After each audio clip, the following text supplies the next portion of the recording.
Selamat pagi, mari kita lanjutkan materi kita tentang pembahasan mekanika fluida dan kita sudah sampai bab 5 ya. Kita sudah sampai bab 5 yaitu terkait dengan Bernoulli dan persamaan equation. Juga kita akan melanjutkan ke subbagian E yaitu persamaan energi umum. Dalam persamaan energi umum ini itu akan ada dua pembahasan, yaitu perpindahan energi dengan kalor Q dan perpindahan energi dengan usaha W. Kita membahas tentang persamaan energi umum ya, persamaan energi umum. Hukum pertama termodinamika atau biasa kita sebut hukum kekekalan energi itu menyatakan bahwa energi itu tidak bisa dibuat atau dihancurkan ya selama suatu proses. Jadi energi itu hanya bisa berubah dari bentuk satu ke bentuk yang lainnya. Sebagai contoh ya, saat sebuah batu ya, Anda lihat gambar 5.32. Saat sebuah batu jatuh dari tebing yang tinggi ya dengan ketinggian H ya kan. Saat batu jatuh ya kan, hukum yang berlaku untuk semua sistem dan dapat dinyatakan dengan rumus sederhana, yaitu E in dikurang I out itu sama dengan delta E. Dan E in dikurangi E out sama dengan delta E. Nah, mari kita bahas ya. Kalau suatu batu pada puncak dengan massa M itu memiliki posisi 1 ya, dianggap kita posisi 1 puncak, itu potensial energi PS1 sama dengan 10 kJ. Tapi posisinya dia dalam keadaan diam sehingga KE1-nya itu sama dengan 0 ya. Nah, kemudian ketika batu itu jatuh dari puncak menuju dengan jarak delta Z dari puncak, batu itu memiliki energi potensial PE2 ya, posisinya 2 itu tuh hanya 7 kg berkurang. Kenapa? Karena ketinggiannya berkurang. Nah, sebaliknya energi kinetiknya, kinetik energi di posisi 2 ini darinya 0 di puncak karena dia sedang bergerak, energi kinetiknya menjadi 3. Sehingga jumlah total keseluruhan energinya sama, yaitu 10 dan 10. Dia hanya berubah bentuk saja, tadinya tidak ada energi kinetik menjadi ada energi kinetik. Oke, ya mudah-mudahan Anda paham. Gambar 5.2 ini menjelaskan tentang prinsip kekekalan energi. Ini adalah prinsip pada hukum ke-1 termodinamika. Oke ya. Ketika besaran seperti energi atau massa melewati batas sistem dan masuk keluar dari sistem tersebut, kita sebut sebagai besaran yang dipindahkan, proses perpindahan. Jadi, jika suatu besaran berpindah dari luar sistem ke dalam atau sebaliknya, kita sebut itu sebagai besaran yang memasuki atau keluar dari sistem. Jadi, besaran itu masuk atau keluar. Namun, jika besaran hanya berpindah dari satu lokasi ke lokasi lain dalam sistem, kita tidak menganggapnya sebagai besaran yang dipindahkan. Dalam analisis yaitu tidak dipindahkan dalam analisis karena tidak masuk atau keluar dari sistem. Oleh karena itu, kita perlu menentukan batas sistemnya secara jelas. Makanya itu kita perlu menentukan batas sistem sebelum kita melakukan analisis. Sehingga apa? Sehingga kita dapat memahami bagaimana besaran dalam sistem itu. Ya. Kemudian kita mulai masuk ke perpindahan energi dengan kalor atau Q.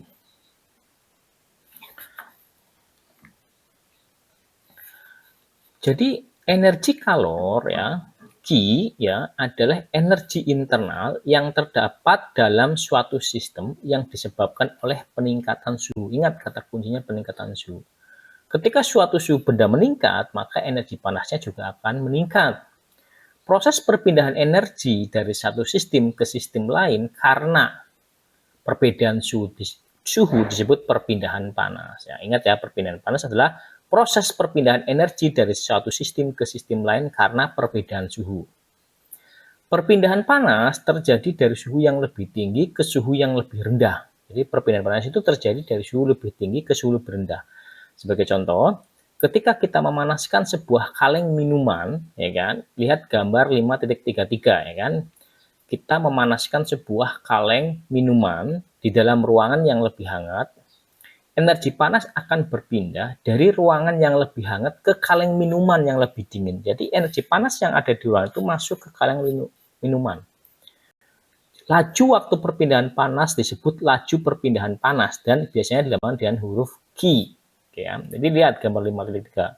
Pertama soda suhu 25 derajat, no heat transfer, diletakkan di room temperatur. Room temperaturnya berapa? 25 derajat.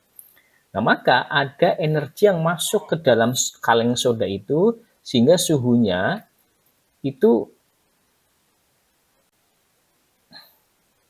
15 derajat. Oh, maaf ya. Jadi ini dibaca dari kanan ya. Ketika ada kaleng suhu ya, dia suhu dingin, kemudian ada energi yang masuk dari lingkungan, dari room air 25 derajat, sehingga lama-lama temperatur suhu dalam kaleng soda itu akan meningkat dan sama dengan lingkungannya 25 derajat ya. Jadi seperti itu. Dalam proses yang tidak terjadi perpindahan kalor itu disebut adiabatik, oke ya. Kata kuncinya adiabatik. Jadi adiabatik itu suatu proses yang tidak terjadi perpindahan panas. Jadi panas itu tidak bisa keluar dan masuk, itu adalah adiabatis. Jadi proses adiabatis adalah proses di mana tidak ada perpindahan kalor terjadi antara sistem dan lingkungan. Ya kan? Di sistem dan lingkungan tidak ada perpindahan panas. Ini bisa terjadi karena sistem diisolasi, karena sistemnya diisolasi dengan baik, sehingga panas tidak dapat melewati batas, atau karena sistem berada dalam lingkungan yang memiliki suhu yang sama. Atau kalau lingkungannya 25 derajat, kaleng 25 derajat, ya udah itu adiabatis, nggak ada yang mengcross energinya. Ya, jadi selama proses adiabatik, energi dalam sistem masih bisa berubah karena adanya perpindahan kerja. Nah, tetapi selama proses adiabatik, walaupun tidak ada perpindahan energi dalam sistem itu bisa berubah. Karena faktornya apa? Ya faktornya perpindahan kerja W, bukan perpindahan kalor, kan? Ya, walaupun tidak ada perubahan energi yang disebabkan perpindahan kalor, tapi ada perubahan energi karena ada perpindahan kerja. Ini penting diingat ya, bahwa proses adiabatik tidak boleh dicampur dengan proses isotermal, yaitu proses di mana suhu sistem tetap konstan. Jadi adiabatik tidak dicampur dengan sistem konstan. Nah, sekarang di subbagian 2-nya, perpindahan energi dengan usaha. Tadi perpindahan energi dengan apa? Q, dengan kalor. Ya. Usaha itu apa sih? Usaha itu adalah cara perpindahan energi yang terkait dengan gaya yang bekerja dengan jarak. Kan? Misalnya, ketika kita mengangkat benda dari lantai, kita melakukan usaha karena kita mengalihkan energi kita ke benda, sehingga benda itu naik kan, tadinya di bawah batu itu misalnya kan, mengangkat benda atau batu. Daya itu adalah tingkat usaha yang dilakukan dalam waktu tertentu dan dilambangkan dengan W. Ya, jadi daya adalah tingkat usaha tertentu. Contoh, mesin yang menghasilkan daya termasuk mesin mobil, mesin turbin hidrolik, ya kan? Itu adalah mesin yang menghasilkan daya, sementara kompresor, pompa, kipas, mixer adalah contoh mesin yang mengkonsumsi daya. Dia mengambil daya, konsumsi daya. Daya apa? Daya listrik. Tapi turbin, mesin mobil itu menghasilkan daya. Sebagai contoh lain ya, kipas angin di sebuah ruangan melakukan pekerjaan dengan memobilisasi udara dan meningkatkan energi kinetiknya. Jadi kipas angin itu memobilisasi, memindahkan udara. Ya kan? Dan meningkat, sehingga ketika udara dipindah bergerak, dia meningkatkan energi kinetiknya, energi karena gerak. Energi listrik yang dikonsumsi oleh kipas diubah menjadi energi mekanik. Energi listrik, colokan kipas Anda, kemudian memutar motor listrik berputar kan, motor listrik mengkonsumsi daya listrik, dan berputarnya karena motor listrik itu adalah energi mekanik, sehingga energi listrik yang dikonsumsi oleh kipas diubah menjadi energi mekanik oleh motor kipas yang memutar bilahnya tadi yang saya jelaskan. Energi mekanik ini kemudian ditransfer ke udara dengan dibuktikannya adanya peningkatan kecepatan udara kan. Perpindahan energi ke udara ini tidak berkaitan dengan perbedaan suhu. Ini tidak ada kaitan dengan perbedaan suhu. Tidak ada perpindahan panas yang terjadi ketika udara itu bergerak. Udara yang dikeluarkan oleh pipa akhirnya berhenti dan kipas kehilangan energi mekaniknya karena adanya gesekan antara partikel udara dengan kecepatan yang berbeda. Namun ini bukan kerugian sebenarnya, karena ini hanyalah konversi energi mekanik menjadi energi termal dalam jumlah yang setara dengan prinsip kekalahan energi. Jadi ketika Anda mencolokkan kipas ke listrik, itu sebagian juga ada diubah ke banyak energi termal karena gesekan motor listrik itu. Jika kipas berjalan terus-menerus di dalam ruangan tertutup, energi panas itu akan menumpuk sehingga menyebabkan peningkatan suhu udara di dalam ruangan. Jadi energi panas itu ya akan menumpuk kalau ditutup gitu kan. Oke ya, kita lanjutkan ya. Suatu sistem yang melibatkan banyak bentuk kerja sehingga memiliki yang namanya W total atau kerja total. W total itu apa? Dapat diekspresikan pada persamaan 5.47. Apa itu? W total sama dengan W shaft plus W pressure plus W viscous plus W other. Apa maksudnya? W shaft itu usaha yang ditransmisikan oleh poros yang berputar ya. Kalau ada shaft berarti ada poros. Poros yang berputar. W pressure usaha tekanan. Usaha yang dilakukan oleh gaya tekan pada permukaan kendali. Ada tekanannya. W viscous, usaha yang dilakukan oleh komponen normal dan geser dari gaya viskos pada permukaan kendali. W other ya mungkin ya usaha yang dilakukan oleh gaya lain, misalnya ada listrik, magnet, dan tekanan permukaan. Itu juga bentuk dari gaya, dari usaha, oke ya. Oke, kita bahas satu-satu. W shaft, kerja poros, ya kan? Apa itu? Banyak sistem aliran itu ya melibatkan mesin seperti pompa, turbin, kipas angin, atau kompresor yang mempunyai poros yang menonjol ketika melalui permukaan kontrol dan mentransfer kerja itu disebut sebagai kerja poros. Ya. Jadi ini melibatkan mesin misalnya pompa, turbin, kipas angin, kompresor. Itu mempunyai poros yang menonjol ya, ada porosnya lah ya. Itu dan mentransfer kerja. Karena dia mentransfer kerja dari listrik menjadi mekanik, mentransfer kerja, yaitu ada kerja porosnya.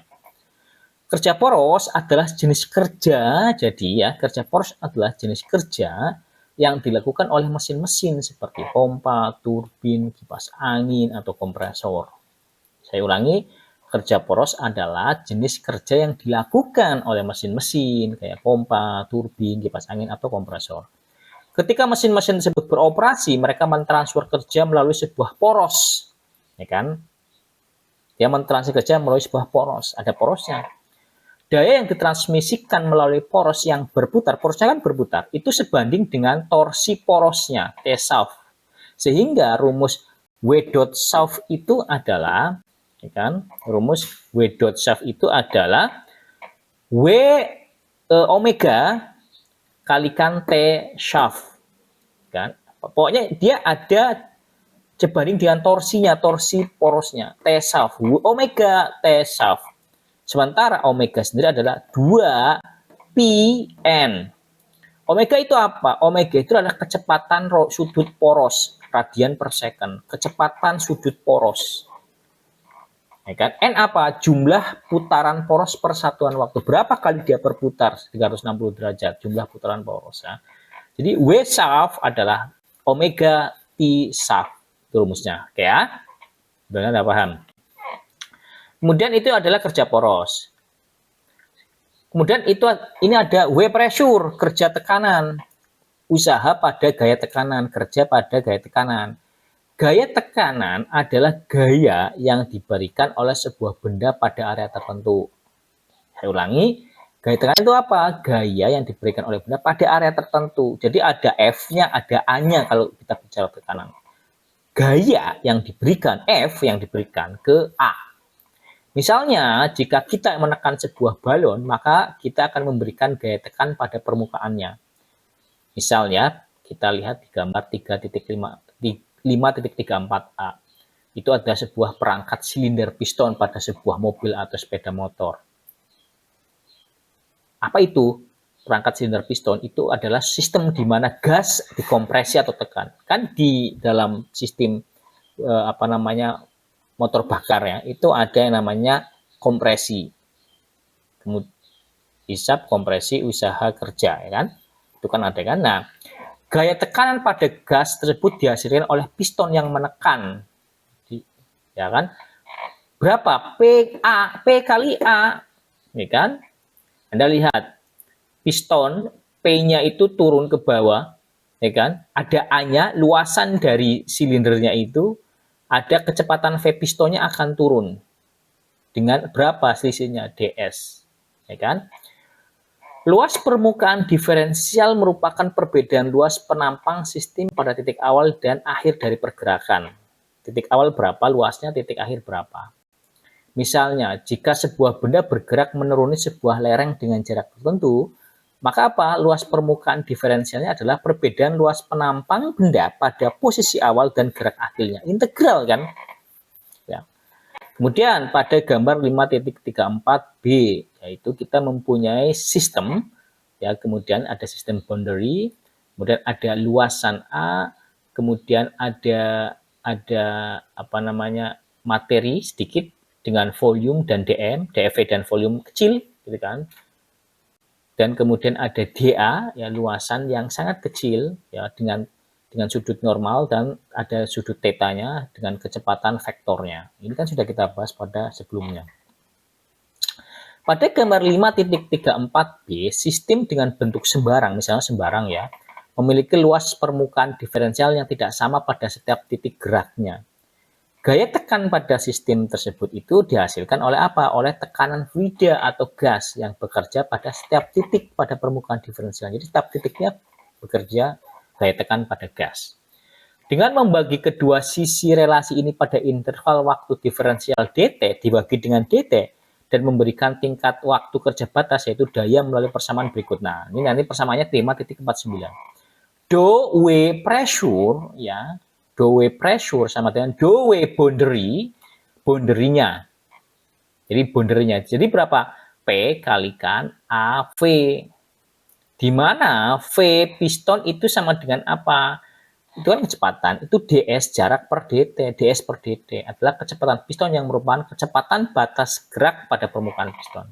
Tekanan itu selalu bekerja ke dalam dan normal ke permukaan, jadi ke dalam dan normal ya.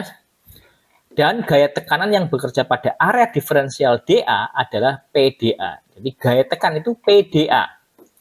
Jarak yang ditempuh PdA ya. Kamu lihat di gambar 5.34 itu ada yang ada dV itu kecil kan, ada P gitu kan. Jadi dA. Jadi saya ulang lagi, tekanan selalu bekerja ke dalam dan normal ke permukaan, ada gaya normalnya. Dan gaya tekanan yang bekerja itu pada area diferensial dA adalah PdA. Jarak yang ditempuh persatuan waktu disebut dengan kecepatan. Pada laju waktu di mana kerja dilakukan oleh gaya tekanan bagian diferensial estimating, yaitu, nah sekarang menjadi persamaan 5.50, persamaan 5.49 itu. Sehingga dou W pressure itu menjadi minus P dA kalikan Vn. Ya kan? Tadi kan P kalikan AV, ya kan? Sekarang PdAVN. Ya, V-nya apa? V-nya ke antara normal, dA-nya apa? dA-nya adalah materi setitik yang kita bahas itu. Sehingga persamaan ini menjadi minus PdA kalikan Vn kalikan N. Kan? Jadi Vn-nya itu menjadi vektor V dan vektor N. Di mana kita bahas satu-satu. Dou W pressure itu adalah mengacu pada kerja yang dilakukan oleh gaya tekanan pada sistem. Jadi kerja yang dilakukan oleh gaya tekanan yang ada pada sistem itu. Tanda dou menunjukkan bahwa ini adalah kerja persatuan waktu. Ya. Kemudian PdA menggambarkan gaya tekanan P yang bekerja pada luas permukaan diferensial A. Jadi gaya P sepanjang luas permukaan materi tersebut. Tanda negatif itu maksudnya apa sih? Tanda negatif itu maksudnya menunjukkan bahwa gaya tekan itu bekerja ke arah dalam sistem. Jadi gaya tekannya ke dalam sistem. Kalau keluar nggak positif. Jadi bukan masalah apa-apa. Ini hanya arah gayanya saja. Ya. Kemudian Vn itu apa? Vn itu mengacu pada vektor kecepatan V yang tegak lurus normal atau normal ya terhadap permukaan sistem. Jadi V-nya itu yang normal terhadap permukaan sistem. Ini mengindikasikan apa? Bahwa kecepatan dan arah normal permukaan saling tegak lurus. Nah, sekarang diubah menjadi vektor V dan vektor N. Apa itu? Menggambarkan hasil perkalian titik antara vektor kecepatan dan vektor normal N. Perkalian ini akan apa? Menghasilkan komponen vektor kecepatan yang sejajar dengan arah normal permukaan. Tujuannya kita mencari arah normal itu, kan? Tanda negatif pada persamaan di atas itu menjelaskan bahwa kerja yang dilakukan oleh gaya tekanan adalah positif jika dilakukan sistem, dan negatif jika dilakukan dari sistem sesuai dengan tanda konversi. Jadi masukkan. Jadi tingkat usaha atau kerja total yang dilakukan oleh gaya tekanan diperoleh dengan mengintegrasikan tekanan W pressure pada persamaan sebelumnya ya. Sehingga W pressure net sama dengan integral A P V vektor kali N vektor. Lihat persamaan 5.51. Sehingga integral A P per rho kalikan rho Vn kalikan dA. Jadi diubah lagi. Ya kan? Diubah lagi menjadi rho A P-nya, gitu kan? W pressure itu apa? Kita sebutkan satu-satu. W pressure apa? Itu mengacu pada kerja total W yang dilakukan oleh gaya tekanan dalam sistem. Tanda net ini menunjukkan bahwa kita menghitung kerja total yang terjadi pada masuk, ya kan, aliran masuk. Integral APVN adalah integral yang merupakan apa? Alat untuk menjumlahkan suatu besaran dalam suatu area. Jadi menjumlahkan besaran dalam suatu area. Di sini kita menjumlahkan produk antara gaya tekanan P, kecepatan V, dan vektor normal N di seluruh permukaan. Kemudian P per rho menggambarkan perbandingan antara tekanan dan kepadatan. P per rho tekanan dan kepadatan. Nah, lagi disubstitusikan PVN kalikan dia menggambarkan apa? Komponen kecepatan V yang sejajar dengan arah normal permukaan dikalikan dengan kepadatan vida dan luas permukaan diferensial. Nah, pada transfer net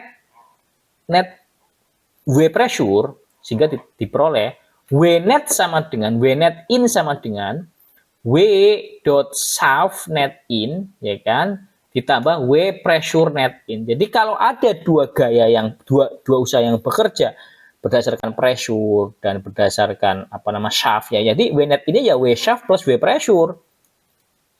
Nah, ya, jadi seperti itu. Nah, kemudian diubah lagi jadi W shaft plus W pressure net in sama dengan W shaft net in ya, kurangi integral A P V N dA. Itu kan tadi di rumus 5.51. Jadi masukkan saja gitu. Jadi seperti itu ya. Oke ya. Oke, kemudian kinet ya. Maka kemudian kita memiliki sebentar. Jadi maka setelah kita memperoleh W usaha, W pressure dan W shaft, maka bentuk laju hubungan kekekalan energi untuk sistem tertutup. Jadi bagaimana bentuk laju kekekalan energi untuk sistem tertutup itu? Maka Q dot net in, Q yang masuk itu ditambahkan W shaft net in, ditambahkan W pressure net in sama dengan dE sistem per dt. Lihat gambar 5, lihat persamaan 5.53. Kinet in itu ada apa? Ada jumlah panas yang masuk ke dalam sistem persatuan waktu. Panas yang masuk ke sistem. Ini menggambarkan energi panas yang ditransfer ke sistem dari lingkungannya. Dari panas dari ini masuk ke sistem. Kemudian W shaft net in adalah kerja yang dilakukan oleh porosnya dalam sistem ketika ada aliran masuk. Ini menunjukkan pada energi yang ditransfer melalui poros. Jadi ketika motor, kompresor, turbin ada porosnya. Ini ada W shaft in-nya. Kemudian ketika sistemnya ada W pressure-nya, masukkan W pressure-nya. Apa? Adalah gaya yang dilakukan oleh gaya tekanan dalam sistem ketika ada aliran masuk. Nah, kemudian dE sistem per dt adalah perubahan total energi sistem. Ini mencakup perubahan energi internal, energi kinetik, dan energi potensial, dan semua bentuk energi dalam sistem. Ya. Persamaan kekekalan energi diperoleh dengan mengganti B, mengganti B dalam teorema transport Reynolds. Kita sudah belajar teorema transport Reynolds ya. Dengan energi E dan B dengan E kecil, gambar 5.35.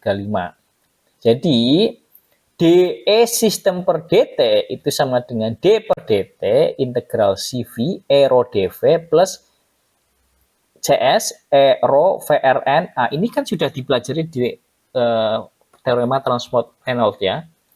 Oke ya. Oke. Kemudian persamaan 5.54 tadi yang saya sebutkan itu menjelaskan bagaimana energi dalam sistem bisa berubah seiring perjalanan waktu. Bagian pertama itu kan ada CV E rho dV, itu menghitung energi total dalam sistem. Ini melibatkan mengalihkan energi dalam sistem. Kemudian yang kedua itu kontrol sistem. Bagian kedua adalah kontrol surface, ya kan? Menghitung energi yang terkait dengan aliran energi melalui permukaan yang dia melintasi permukaan surface, ya kan? Ketika kedua bagian tersebut dijumlahkan, kita mendapatkan perubahan energi total sistem persatuan waktu, namanya dE sistem per dt. Sama dengan tadi itu.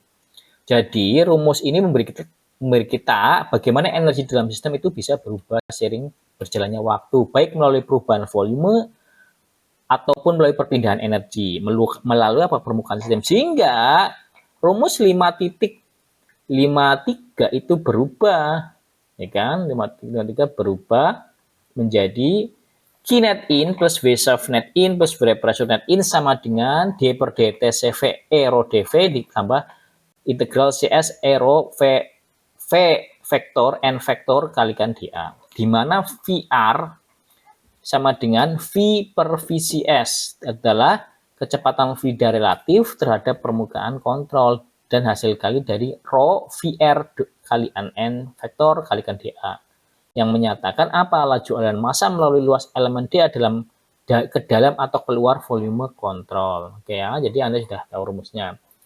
Dengan mengganti integral permukaan pada laju kerja pada W pressure dari persamaan 5.51 ke dalam persamaan 5.52 dan menggabungnya dengan integral permukaan, maka kinetnya masih, W shaft-nya lihat 5.56 ya, kinetnya masih, W shaft-nya masih. Kemudian bagian dari W integral, W tekanan ya, kalau Anda lihat di W tekanan, W pressure itu di rumus 5.51 kan, integral A, P, Vn sama dengan. Ini rumus 5.51 dimasukkan ke rumus yang baru ini, sehingga jadinya pada rumus 5.56. Kemudian penggunaan P per rho sama dengan PV sama dengan W flow, kerja aliran. P per rho itu energi alir, digunakan untuk menghitung kerja yang dilakukan oleh fluida saat masuk atau keluar dari suatu ruangan. Fluida yang bergerak itu P per rho pasti ada. Ketika fluida bergerak, tekanan dan kecepatan alirannya dapat mempengaruhi pada kerja yang dilakukan. Namun, hanya bagian permukaan yang berfungsi sebagai pintu masuk dan keluar yang berkontribusi pada kerja ini. Bagian permukaan lain yang diam tidak memberikan kontribusi pada kerja karena tidak ada perubahan kecepatan di sana. Jadi rumus ini membantu kita menghitung seberapa banyak kerja yang dilakukan oleh fluida saat mengalir melalui saluran masuk dan keluar. Melalui yaitu kontrol surface itu. Sehingga untuk volume kontrol yang tetap, yang tidak ada gerakan atau deformasi volume, maka persamaan menjadi 5.57. Ya. Dalam kasus di mana P per rho plus E hampir seragam di saluran masuk atau saluran keluar, kita dapat mengambil nilainya di luar integral. Ini karena nilai tersebut hampir sama di seluruh permukaan, sehingga konstan, ya kan? Perhatikan bahwa integral AC P rho kalikan V vektor V vektor N kalikan D adalah laju aliran massa yang melewati saluran masuk dan saluran keluar.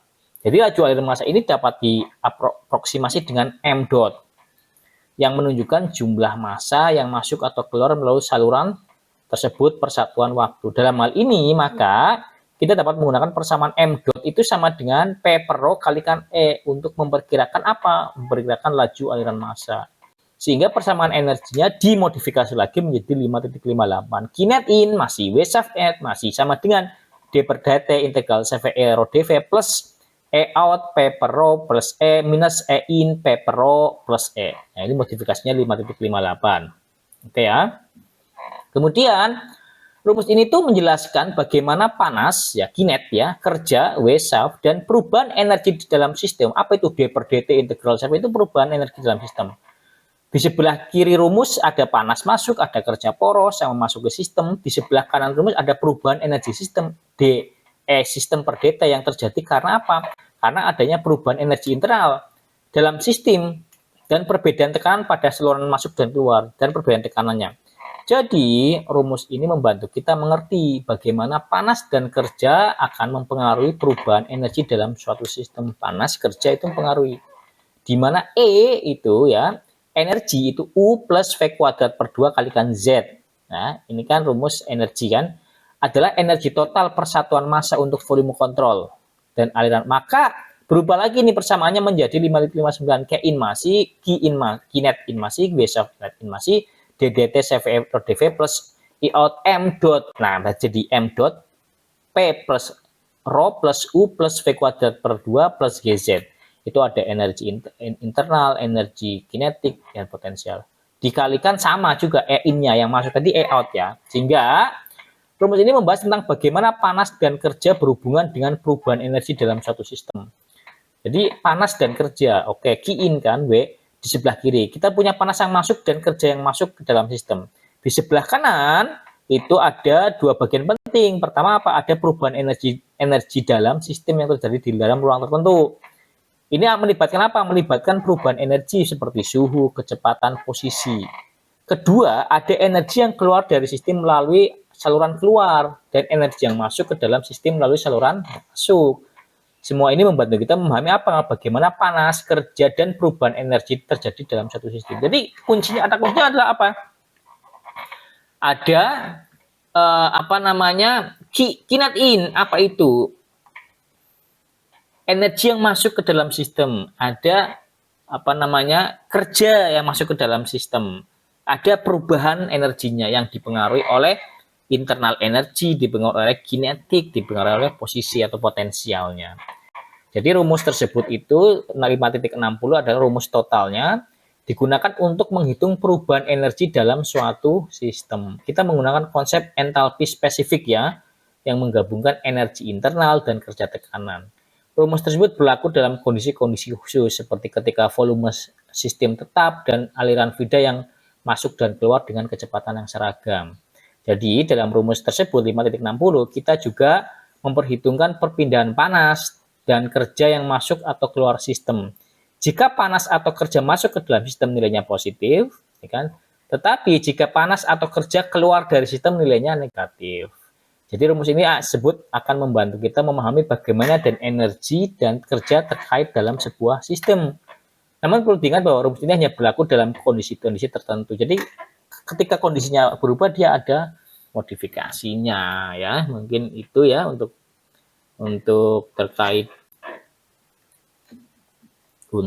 terkait dengan persamaan energi umum, yaitu di subbagian F ini perpindahan energi dengan kalor dan perpindahan energi dengan usaha. Terima kasih.